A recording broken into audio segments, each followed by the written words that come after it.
Военное поселение. Автор Георгий Матвеев. Глава 4. Разбитый самолет. 2052 год. Бостонское военное поселение. Это и оказался патруль Бостонского военного поселения, продолжал рассказывать Дастин. Они довезли нас до военной базы, там нас зарегистрировали, затем мы пошли в город. Короче, у тебя, я думаю, было так же. Ну да, сказала Эмма. Дальше пропускной пункт на входе в город, получение квартиры или дома, в нашем случае квартиры и так далее. Меня, кстати, тоже остановил патруль, когда я искала вход. Но я, увидев свет фар, сама остановилась. Я не знала, что в Детхэме могут быть бандиты. Кстати, тут она остановилась и грустно посмотрела вниз. Я видела броневики и могилу Элис. Она посмотрела на Джеффри, потом на Дастина. Я не думала, что вы с этим связаны. Давайте сменим тему, сказал Джеффри. Хэнк и Юджин ехали в сторону Норвуда. 2 дня назад они остановились в Уэствуде. Прошлым утром через Уэствуд проехала колонна подразделения Джоэла. И теперь, когда после этого уже прошел день, Хэнк с Юджином отправились в путь. «Так а нахрена нам в Норвуд?» — спросил Юджин, когда они выехали из Уэствуда. «Да не в Норвуд», — Хэнк немного задумался. «Нам нужно к бункеру». «Ты придурок, что ли?» — Юджин затормозил. «Мы вдвоем к Норвудскому бункеру? Мы туда целым подразделением ездили, да ни хрена у нас не вышло. Сколько наших погибло?» «А кто сказал, что мы и в этот раз едем захватывать бункер? Да слушай для начала. Так вот, помнишь, 10 лет назад, когда нас эвакуировали, на нас напали канадские дроны? Ну и? Штурмовик вступил в бой, уничтожил дроны, но сам потерпел крушение. Так, припоминаю. И что? Самолет может быть все еще там. На борту могла остаться плазма. Ты видел, как эта хрень разъедает металл? Возьмем плазму, ворвемся в Бостон с тыла, пока военные заняты подразделением Джоэла, и начнем уничтожать гражданских. Потом захватим военную базу и... Ты в курсе, что ты мне сейчас какие-то сказки рассказываешь? Нас только двое, как мы провернем этот грандиозный план? Гений, блин. Да, над этим я не подумал. Не подумал он. Да хорошо, что я вовремя задался этим вопросом. Юджин, нам нужно к Норвуду. У меня появилась идея. Захватим военную базу. Юджин издевательски передразнивал Хэнка. У меня, в отличие от тебя, хватило ума над этим подумать. Мы возьмем плазму. А вот что делать дальше, решим. Ладно, умник хренов. Поехали. Дастин, Джеффри и Эмма вышли на улицу прогуляться по городу. После того, что им пришлось пережить, эмоциональная разрядка не помешала бы никому из них. Военные говорили, что на территории поселения можно чувствовать себя спокойно, и спокойствие действительно чувствовалось. Город довольно хорошо уцелел, и пускай даже заселенные дома выглядели словно заброшенные, в городе все равно чувствовалась жизнь. На улицах были люди, а в домах то и дело что-то происходило. А уж если вспомнить пустой Норвуд. Относительно оживленные улицы города напоминали Дастину Белерику в довоенное время. Единственное, что отличалось от городской остановки в мирное время – заброшенные дома, местами и вовсе разрушенные, и отсутствие целых работающих гражданских машин. Город выглядел и мертвым, и живым одновременно. В начале прогулки Эмма была довольно немногословна. Она почти не проявляла эмоций, на вопросы отвечала кратко и лаконично. Но по ходу прогулки она стала постепенно раскрываться. Дастин и Джеффри старались во время разговоров избегать тем, вызывающих негативные эмоции. У Эммы на лице все чаще появлялась улыбка. И не та сдержанная легкая улыбка, а более открытая и искренняя. По ходу прогулки чувства Дастина к Эмме усиливались. Они общались все более открыто, и Дастин чувствовал эмоциональное сближение с ней. И хоть разумом он старался убедить себя, что это просто дружеское общение, формирование дружбы, как с Элис, но подсознательно чувствовал, что Эмма ему нравится. К Элис он таких чувств не испытывал, хоть и признавал, что она красивая. А вот Джеффри, наоборот, общался с Эммой довольно спокойно. Дастин начинал понимать, о чем говорил ему Джеффри насчет своих чувств к Элис. Юджин и Хэнк ехали в сторону Норвудского бункера по дороге, на которой все блокпосты военных были уничтожены. Бункер уже виднелся вдалеке. Впереди, по правую сторону от дороги, действительно был виден разбитый самолет. Это был штурмовик F-55, разработанный в 2039 году. Серийно стал производиться с 2041 года, после чего стал активно использоваться вооруженными силами США во время Четвертой мировой войны.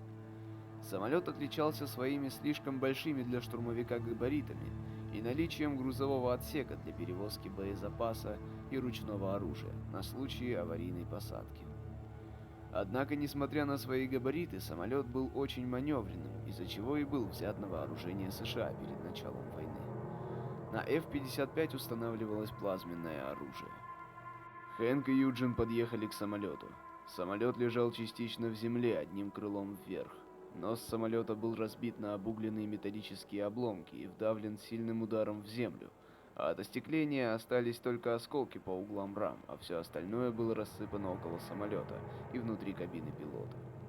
Дверь в грузовой отсек была выбита ударом о землю. Хэнк и Юджин вошли внутрь. Когда Хэнк зашел, самолет перевернулся еще больше на бок. Дверной проем оказался внизу. «Черт!» — крикнул Юджин. «Какого...» «Ну отлично, и как мы теперь выберемся?» «Давай вначале посмотрим, есть ли тут то, что мы ищем». В конце грузового отсека Хэнк увидел металлические настенные ящики. Вот там должно быть. Они подошли к ящикам. Пока они шли, самолет постоянно раскачивался. Хэнк открыл один из ящиков. Там были плазменные гранаты. «Берем», — сказал он. Он открыл второй ящик. Там лежали 4 плазменные винтовки. «Берем», — сказал Юджин. «По одной». «Ну не по 2 же». «Ага, ты практикуйся, изображать умного, а то хреново получается». «Да пошел ты». Они взяли гранаты и винтовки. «Ну давай, умник», — сказал Юджин саркастическим тоном. «Придумывай, как нам отсюда выбраться». «Да запросто». Хэнк взял плазменную гранату, нажал на кнопку активации и кинул в дальний угол отсека. Граната немного откатилась назад. «Назад!» Юджин с Хэнком отпрыгнули в хвостовую часть отсека. Граната взорвалась и едва не задела Хэнка с Юджином. Разъелась только нижняя часть фюзеляжа. «Придурок ты!» — крикнул Юджин, ударив Хэнка по груди. «Мы могли оба сейчас сдохнуть! Пошел нахрен, Юджин! У тебя есть идея получше?» «Была!» «Ладно, сейчас что-нибудь придумаю». Юджин взвел плазменную винтовку. Он направил ствол на крышу самолета. В таком положении она находилась сбоку. Он выстрелил тройной очередью. Металл стал разъедаться, и через несколько секунд появилась большая дыра. Юджин еще парой выстрелов расширил дыру до размера дверного проема. «Пошли!» Хэнк и Юджин вышли из самолета и пошли к броневику. «И как такой придурок, как ты, стал главарем экипажа?» Дастин, Джеффри и Эмма погуляли чуть больше часа и вернулись домой. На обратном пути они уже общались настолько открыто, будто уже давно дружат, хотя на деле только пару часов назад познакомились. Эмма на самом деле оказалась совсем не той, кем кажется на первый взгляд. Ее грозное выражение лица, вся ее холодная, безэмоциональная манера поведения, краткость и немногословность — все это было словно маской на лице совершенно другого человека. Сняв эту маску, она оказалась очень даже хорошей, милой девушкой. Она мило улыбалась, шутила, смеялась. Даже во многих вопросах она была согласна с Дастином и Джеффри. У них также во многом были схожи мнения. А если их мнения в чем-то различались, то она относилась к этому совершенно спокойно.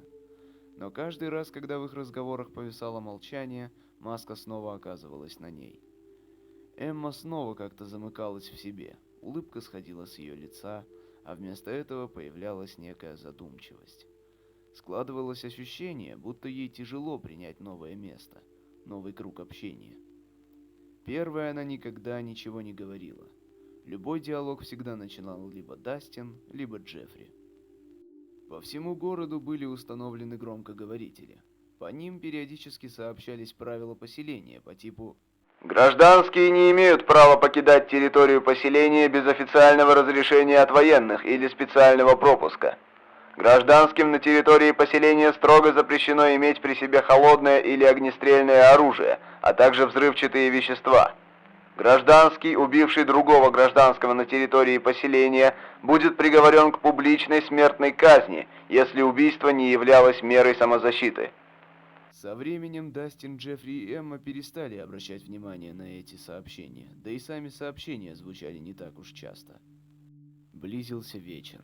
Солнце уже опускалось к западу. Рыжие стены домов погружались в ярко-рыжий свет заходящего солнца, превращая город в яркое огненно-рыжее пространство, свет от которого отражался на серовато-белых внутренних стенах.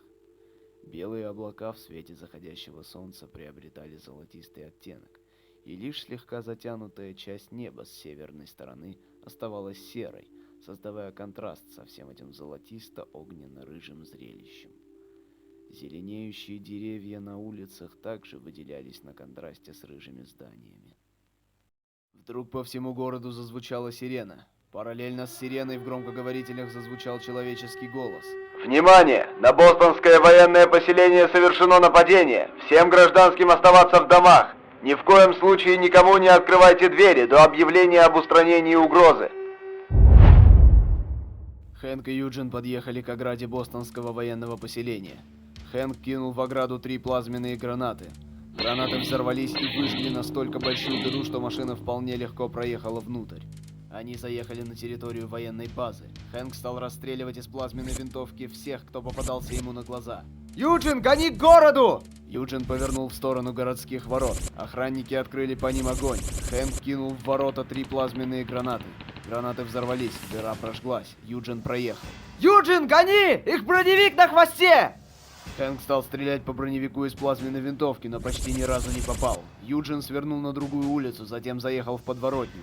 Машина сбила 2 человек.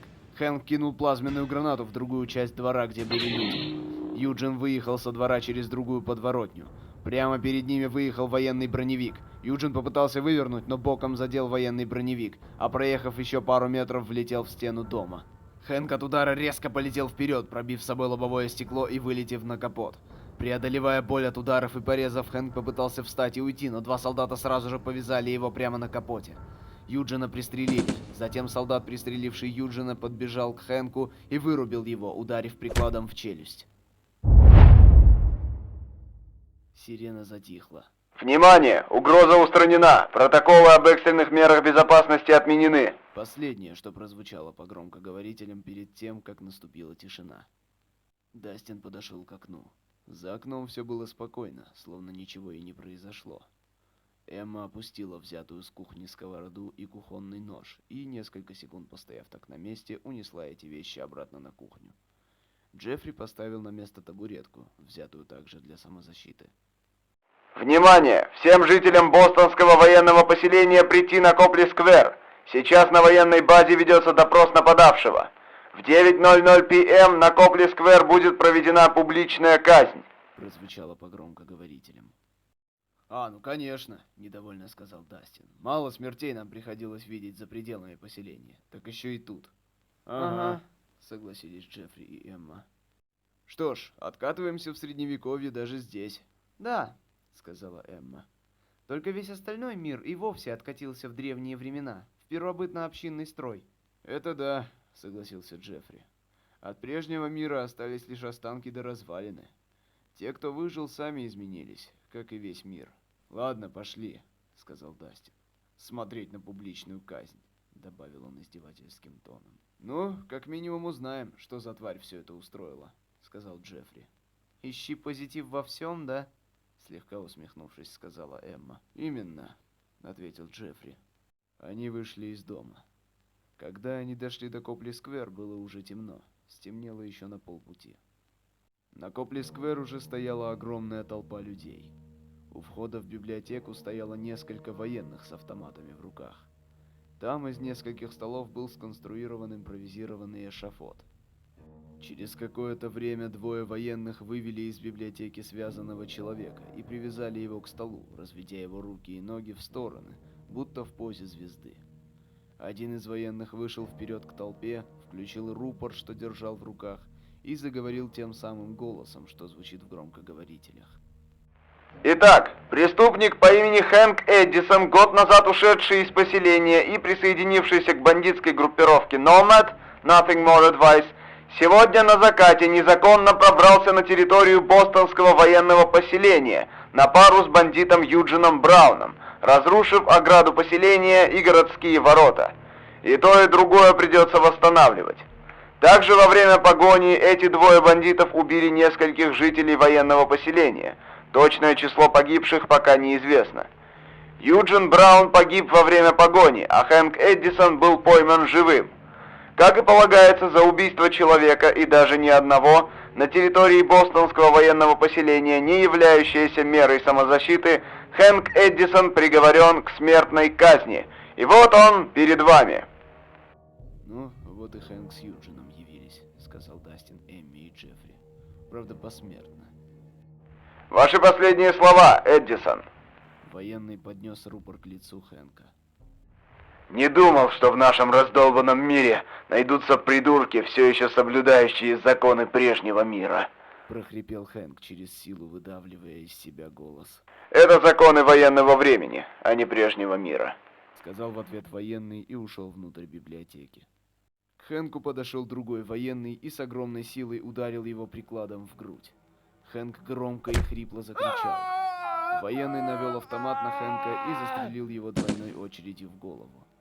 Сразу после этого вышел тот самый военный с рупором и сказал: Такая участь ждет каждого, кто совершит убийство на территории бостонского военного поселения, если оно не является мерой самозащиты. «Да мы уж поняли», — прокомментировал Дастин.